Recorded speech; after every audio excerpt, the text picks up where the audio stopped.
Hey there, listener. Corey Andrew Powell here, and I'm excited to share that Motivational Mondays is now sponsored by BetterHelp.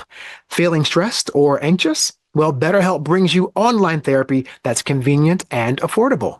NSLS members get 50% off your first month of BetterHelp when you sign up at betterhelp.com/NSLS or click the link in the show notes. Start your journey to better mental health today.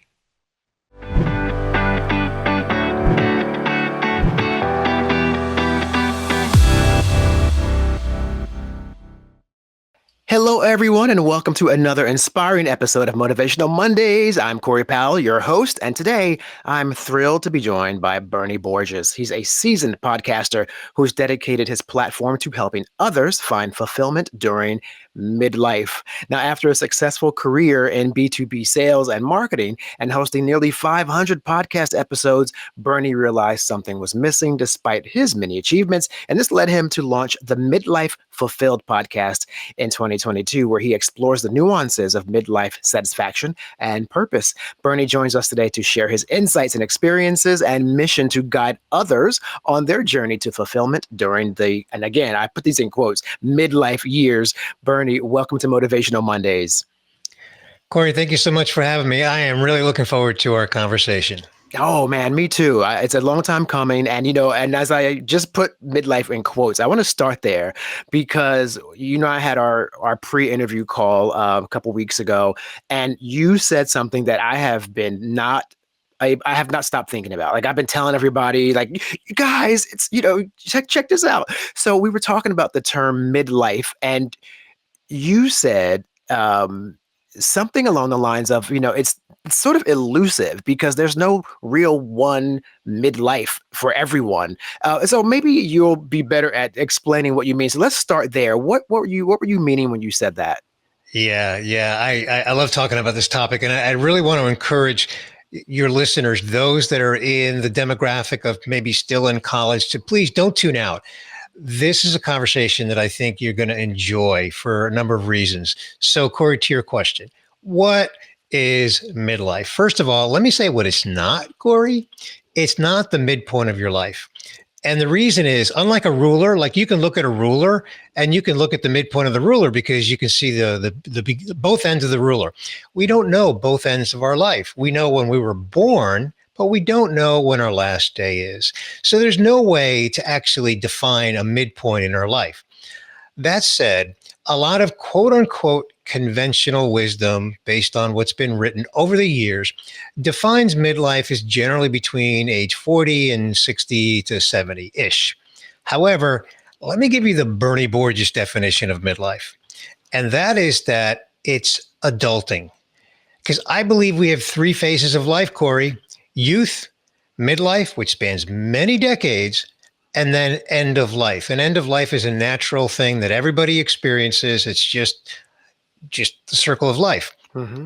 Youth, I generally define youth up to about age 30, give or take. It's not a scientific definition, Corey. It's up to about age 30. I can reflect back, believe it or not, I can remember my 20s almost like it was yesterday. And I can reflect on so many of the changes that I was going through and the aspirations that I had, as well as challenges. And then in my 30s, a lot of things started shifting and happening for me. And I look back on that season of my life, Corey, and I go, that's kind of when I hit my adulting stride. So when I look backward, I can really identify as my 30s as the beginning of my midlife season. I don't think I'm any different than you or anybody else. I just think I'm a normal person like you and everybody else, right? So I think midlife really is that adulting season of life where, for many of us, it begins in our 30s and it progresses through our 40s, 50s, 60s, 70s, even 80s, depending on how healthy an individual is, before that quote unquote end of life season kicks in, which is generally defined as a steady and consistent decline in health. And just to put a little personal anecdote to that, both my parents are deceased. I watched them both go through that end of life season for them, which was 3 to 5 years. It was not a pleasant thing, but it's natural. I miss them, but it's just life, right? So that's my my definition of midlife. I know it's a little long-winded, but I wanted to just put, as clear a description and definition to it as I can. No, listen, first of all, thank you for sharing that because it's very personal with your sharing of your parents passing. Um, there's some great layers of info there that I just took from that. One is that when we start to reshift our thinking about what midlife means, I think it actually makes even a younger demographic start to make different sort of decisions about life. Because, for example, I hear a lot of my girlfriends say things like, well, I have to have a baby by XYZ because, I'm supposed to have a kid by then and be married by then. And I'm like, well, what are you basing that on? Are you basing that on what I think maybe we've been sort of programmed to think is what you're supposed to do? Or is that aligned with you, specifically your desires? What do you want? So I think there's a lot to be said about how we are all planning our lives according to these things that are sort of like elusive things that are constructs of society. Does that make sense? Yeah, and it puts a lot of unnecessary and in many cases false pressures on people. You use that example of some ladies who say they need to have a baby by a certain age. The same can be said by just individuals saying, I should be married by a certain age, or I should accomplish X in my career by a certain age. So it just puts a lot of pressure that I think is just unnecessary. Corey, as you know, I really break out midlife into these 5 pillars. And I'm really excited to discuss them with you on your podcast, your Motivational Monday podcast, because these 5 pillars are not limited to midlife. So I know that you have a listening audience that spans, a very wide age range. And so I'd love to go there if we can, is talk about Yes. these 5 pillars, because the reason that I've identified these 5 pillars, and if anybody knows the Maslow's hierarchy of needs, they're kind of similar to this. You'll see in a moment how they're similar, but yet also distinct. And that is that these 5 pillars really empower us to look at our life through the lens of these 5 pillars and take some pressure off trying to be fulfilled across the entire spectrum of life, as opposed to looking at your life across these 5 pillars. So here are the 5 pillars, Corey. Yes. Health, fitness, career, relationships, and legacy.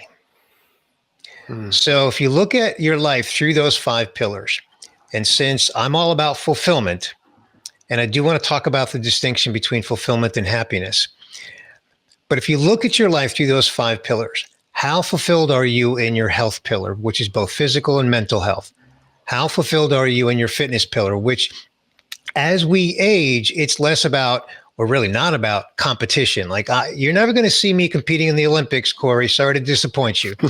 But fitness, for most of us, once we get into these midlife seasons, is about being functional. It's about being able to do the things we need to do. I recently had to pull up a dead tree trunk off the ground, which was a bit of a struggle, but I was able to do it because of my fitness level.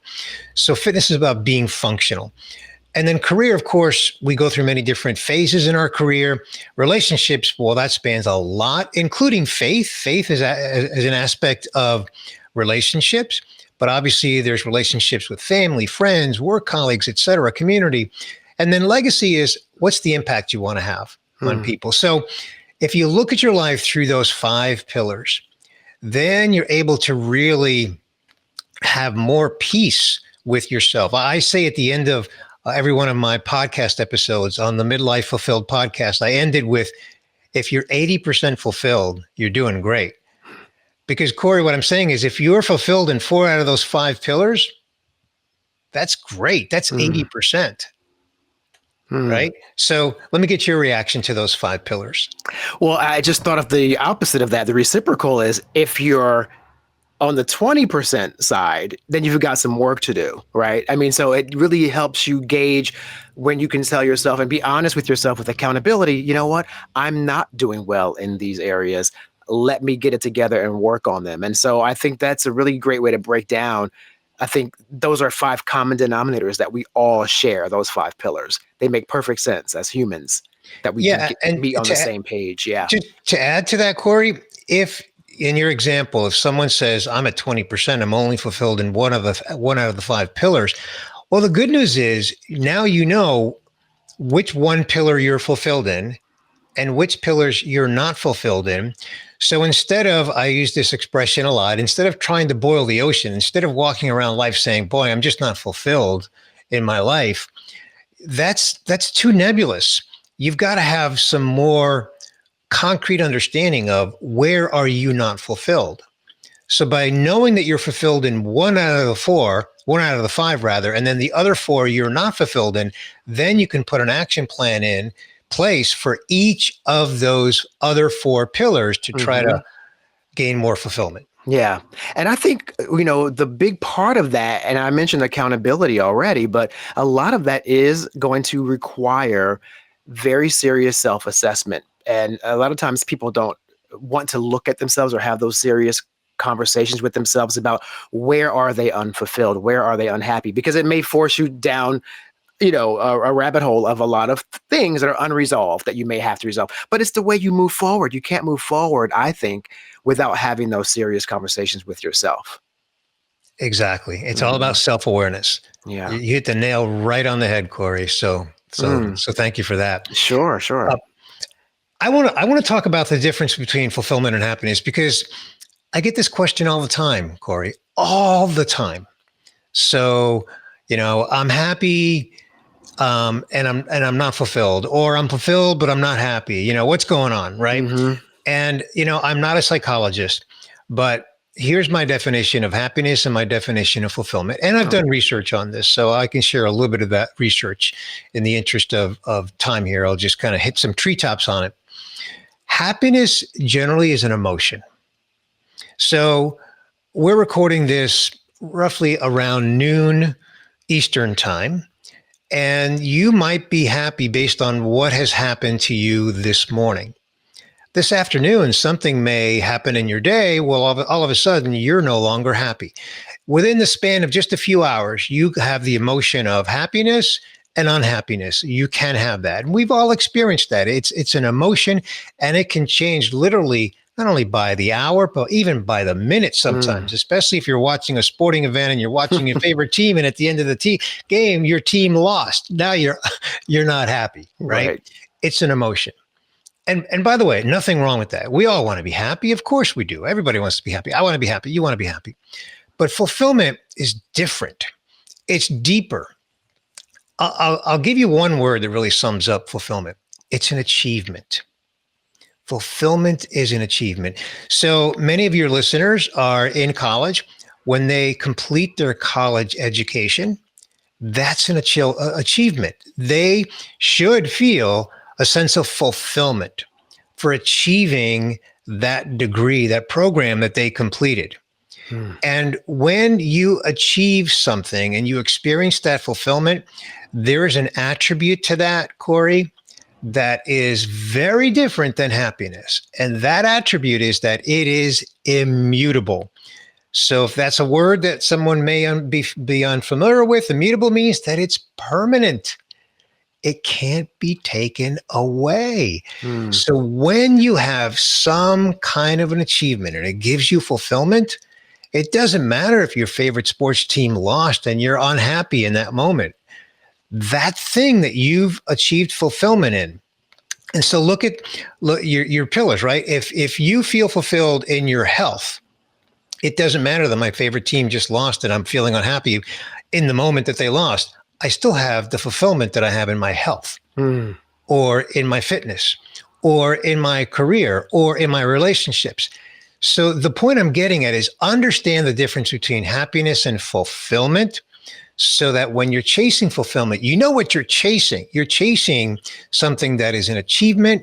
And when you get it, it's immutable. I love that distinction. I've never thought about that because they do, on one hand, seem really synonymous, but when you break it down like that, they're completely different. And I'm thinking of the notion of even when you fail or don't really get the result you want, but you really did give it all you had and you applied every bit of knowledge and you prepared, and it wasn't just meant for you in this moment. Even in that situation, I think this distinction makes a really, really big difference, because you can still walk away from a situation where you did not get the result you want, but be fulfilled in the effort that you put forth because you genuinely know it was the best effort you could have done. Exactly. Yeah, Exactly. that's Exactly. amazing. Yeah. So this is for you. Was that a personal realization based on any sort of your own personal experience where you kind of had this realization, or was it just something that theoretically that came to you?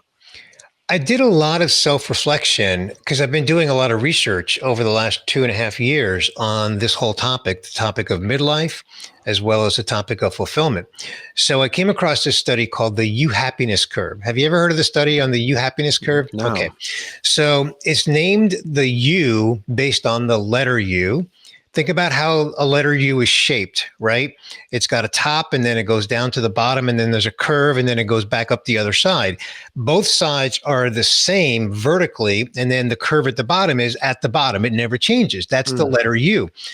So a study was done across multiple countries, dozens of countries, asking people how happy they were across each span of age. And what they concluded was that people were the happiest at age 18. Mm. Then they started to slowly become less and less happy, bottoming out at age 47.2. Go figure, 47.2, like that specific, right? They hit the bottom of the U curve at age 47.2. And guess what happens after that? They started to become happy again and continue to become happy as they got older, even into their 70s. Mm. So that study just kind of really enlightened me around what is happiness. And that's how I dug into a deeper understanding of fulfillment and was able to really, through kind of cause and effect, through my own research, really just kind of hypothesize the meaning of fulfillment. And I've been sharing that definition of fulfillment with many, many people, including people in higher education. And I haven't had it refuted yet anyway, just because it makes so much sense. Don't you agree? It just makes a ton of sense that fulfillment is something that once we achieve it, it's immutable. Yeah, and it's especially because people really talk about happiness, and it becomes almost this like Pollyanna, rose-colored glasses buzzword. Oh, you can choose happiness, and I do believe that too. You do choose your path, and your decisions can lead to you having a more happy life. But yeah, fulfillment becomes connected to goals and strategy and a journey. It becomes much more robust, if you will, when you consider all those factors. That's something that cannot be taken away from you. And I guess in my own personal experience, it was me deciding to go to college later in life. I mean, I didn't go after high school like my mom wanted, and she was like, "Are you crazy?" And I had to go to New York and do my thing. And I went later, laser focused on what I wanted to do. So I didn't, some kids go off to college and they kind of like mess up because they're just kind of having fun, no guidance. But when you go later with a vision and purpose, I was laser focused on that degree, what I wanted to do with my life. And so to your point, no one's going to take that away from me. I can't, Right. I mean, that's mine, big deal. Exactly. Exactly. Exactly. Maybe you hosting this podcast would be an example of something in your career that gives you fulfillment. You can reflect on relationships. I think we can all reflect on relationships, especially as we go through life and we get a little older, and we can look at some relationships and say, wow, that's a very fulfilling relationship. And maybe we can reflect on other relationships that are not so fulfilling. Mm-hmm. Maybe they're estranged. Maybe it's not a good relationship right now. And so you go, well, that relationship, I'm not fulfilled in that one right now. It's broken, it's strained, whatever the case may be. But again, looking at that across each of the pillars, and a big one is career. Corey, we spend most of our waking hours in our life working. And so achieving fulfillment in our career can be very multifaceted. It can include the line of work you choose, meaning the industry, the Mm-hmm. area of specialization that you've chosen, as well as the roles that you've earned along your career path. the companies where you've worked, or if someone starts their own business. There's so many aspects to a career, which again span many, many, many decades for all of us, that the fulfillment can come and go. There can be aspects of your career where you can be highly fulfilled, and then there might be a different chapter. And in that chapter, maybe you're not so fulfilled. And so just having that self awareness, which you astutely said earlier, Corey, having that self awareness, that's the key. That really is the key, is having that self awareness, understanding where you are. And I've been asked, so how do you do that? Like, how do you develop that? And I don't want to oversimplify it, but the simplest way that I can suggest that you do that is by aligning your values with each against each of the pillars, and then asking yourself, how are you doing against those values? Mm. Right. A simple example is, if you're in a career that requires you to put in long hours or maybe travel a lot, and you have a value of, maybe you've got a young family at home, you've got young kids at home. Well, there can be a conflict there between young kids at home and having to work long hours or travel extensively, right? Whatever the case may be. That's just a simple example of Hmm. align your values with what you're currently doing in a specific pillar, and then see if there's a disconnect there. And if there is, then now you've got the self-awareness of what that disconnect may be, or maybe you're validating that you are fulfilled, and here's why: because it aligns with this value.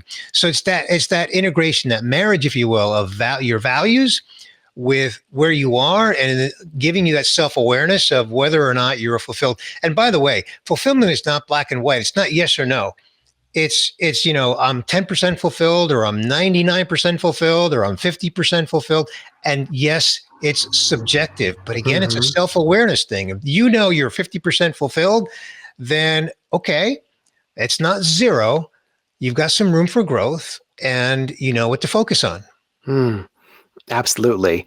And again, to your point, with it being sort of not one thing for one person or one thing for another, or it is one thing for one person and one thing for another person.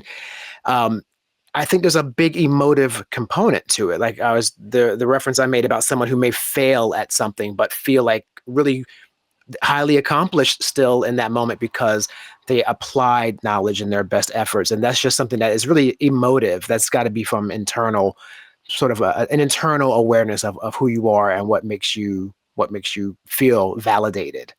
So, Exactly. yeah. Exactly. I want to make one more point on the happiness and fulfillment thing. So I think from our pre-call planning that depending on when this recording publishes, I've got a research report that's going to publish in September, and we did a big survey, 43 questions, so gathered a lot of information, a lot of data. There is one data point that I want to share from that survey that fascinates me, and it has Mm. to do with happiness and fulfillment. There's a question in the survey, Corey, that says the following. Here's the question: hypothetically speaking, if you could only choose to be happy or fulfilled, which one would you choose? Hmm. Hypothetically, if you could only choose to be happy or fulfilled, which one would you choose? So take a guess at how it shook out. I mean, I think probably most people said happy because they don't really understand these nuances that we've discussed. Well, okay. Full disclosure, before the question, I did provide a definition. Oh, okay. I Okay. did provide that definition so that people were not answering the question blindly. To your Okay. point, to your point. So there's a clear definition. This is what happiness is. This is what fulfillment is. So I won't keep you in suspense any longer. It was 80-20. It was 79.2% chose fulfillment, Hmm. and 20.8% chose happiness. Yeah, yeah. See, that would make sense. I mean, now, because now knowing what I know just in Right. this conversation, had that been posed to me, that question, hands down, I would have said fulfillment. But I don't know if I would have without having had that Right. discussion with you first. Happiness seems like this umbrella, the catch-all of sunshine and flowers and Mary Poppins and and when you dissect it, that's definitely a lot different than fulfillment. So I'm not surprised. That's a really great survey.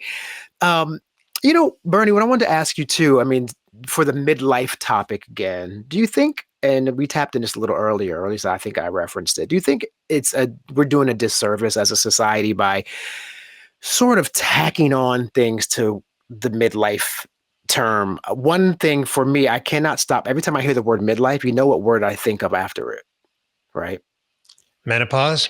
Well, it could be for women in that regard, but the idea of a crisis, Gotcha. Yeah. right? Crisis. A Yeah. midlife crisis. And even in a situation like that, I know women who are in that stage of life, and some of them have a hard time with it because they've associated it with, I am no longer young anymore. And Right. that means and again, it becomes a crisis. No, that's just what the Yeah. human body does Right. at a certain age. And we're applying all this stuff to it. And again, becoming unhappy because of all these sort of strange assignments on just basic parts of life. So I wanted to get your take on that, like the idea that everything is a crisis if you're not 20 anymore, which is not the case. Yeah. So a couple of thoughts on that. The reason I said menopause is because, and I agree with you, crisis is the most popular. If you just look at the search terms on Google Mm-hmm. associated with midlife crisis is far and away the number one search term. So you nailed it. But Right. the reason I said menopause is that midlife tends to be a topic more discussed among women than Mm-hmm. men. Mm-hmm. Yeah. And the biggest topic for women is menopause. And to your point, it's just a natural part of life, what the body does. And by the way, it's not scientifically solid, but there's a men's version of menopause known as andropause, but it's not as black and white and well defined as menopause. But anyway, to your Right. point of crisis, yes.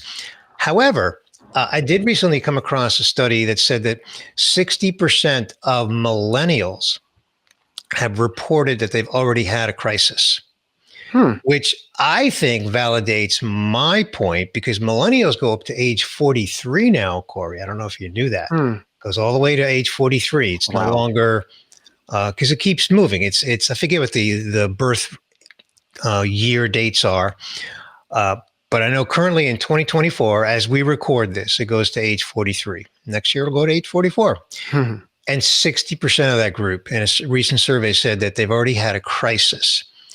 And so, to your point, yes, a lot of people who are quote unquote a little older, say 40 plus, they admit to having a crisis because they wake up one day, and sometimes it is literally like one day they have this humongous realization, and sometimes not. Sometimes it's something that's been festering, and then they just become self-aware. They're willing to admit Hmm. that they are unfulfilled in fill in the blank: marriage, career, health, fitness, right? Relationships, right? Any one of those pillars. Usually the legacy comes a little bit later, a little bit for those of us that are a little older, where we're thinking about how do I want to be remembered? What's the impact I want to have? But before the legacy pillar, a lot of people wake up one day and they just go, all right, I am just not where I need to be in my career, in my relationships, in my health, or in my fitness. And Hmm. Yeah. they admit to feeling like they're in a crisis. Hmm. So, yeah, you hit the Yeah. nail on the head. I think for me, I definitely had that on my 30th birthday. I can remember, like I can literally remember that trauma, if you will, right? Because I'm programmed. I'm not going to be 20 anything anymore when I wake up. It's going to be 30. And that was like this, when you're a kid, 30 was like old, when you're a little kid. And then you wake up on your 30th birthday and, I opened my eyes and I remember like just in that moment going, I know what I need to do. I know what I need to get rid of. I know what I need to acquire. I know where I'm lacking, and I need to start that today. There was a clarity, and I bring it up because you mentioned 30s as well when you first started. There's something about that age for me. I don't know how it is for other people, but not even associated with any kind of midlife idea. Just something about 30 clicks for a lot of people when they sort of know what their path needs to be. Have you found in your work that that's sort of more the age range where people have more clarity, or has there been some other time marker? No, absolutely. That's why I said earlier that I really believe midlife is adulting. And for most of us, that begins in our 30s. And it's no disrespect to anybody in their 20s. Again, I remember vividly when I was in my 20s, I bought my first home when I was 28 years old. So Wow. I had a mortgage when I was 28 years old. So it's again, no disrespect intended for anyone under the age of 30. But your own anecdote is a very common one. There is something that just happens to us, whether it's the day that we turn 30 or sometime soon after, where our mind just begins to really be thinking about, like, okay, I'm in this new decade, and you kind of reflect back on what you've experienced in the previous decade, which was a big decade, right? Because age 20, you're still kind of a kid, still kind of, messing around. Maybe you're already in college or not, whatever. And then 10 years later, you have this wake up call, like, okay, like I'm really adulting now. I've got all these things that are going on in my life, and I really need to maybe over here get a little bit more serious or committed or whatever. And maybe I need to let go of a few things. Again, you become more self aware, more self reflective. So, yes, very, very common, which again is why I say, and I've said this on the Midlife Fulfilled podcast, that I really believe that midlife begins in our 30s. However, it's a tough sell, Corey. It's a tough sell. It's really tough.